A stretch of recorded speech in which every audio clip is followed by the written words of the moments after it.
Hi అండి. అందరూ ఎలా ఉన్నారు? ఎండలు చాలా ఎక్కువగా ఉన్నాయి కదండీ! ఈ వేసవికి చల్లగా ఏదైనా తాగాలనిపిస్తుంది కదండీ! బయటకు వెళ్ళి వచ్చినా లేదా ఇంట్లో పని చేసుకున్నా కొంచెం రిఫ్రెషింగ్ కోరుకుంటాం.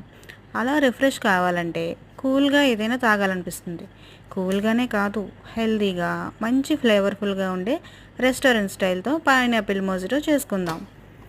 ముందుగా పైనాపిల్ని చిన్న చిన్న ముక్కలుగా కట్ చేసుకోండి. ఇప్పుడు ఒక గ్లాస్ తీసుకొని కొన్ని పైనాపిల్ ముక్కల్ని వేసుకోండి. అందులో 2 నిమ్మ చెక్కలు కూడా వేసి కొంచెం ఇలా క్రష్ చేసుకోండి. ఇప్పుడు అందులో చిటికెడు బ్లాక్ సాల్ట్, కొన్ని ఐస్ క్యూబ్స్, స్ప్రైట్ వేసుకొని ఒక్కసారి స్పూన్తో కలపండి. అంతే, ఎంతో టేస్టీగా ఉండే పైనాపిల్ మోజిటో రెడీ అయిపోయింది. పుదీనా పైనాపిల్ స్లైస్తో డెకరేట్ చేసుకొని సర్వ్ చేసుకోవటమే. మీరు కూడా ట్రై చేసి టేస్ట్ చూసి ఎలా ఉందో చెప్పండి. ఈ రెసిపీ కనుక మీకు నచ్చితే లైక్ చేయండి.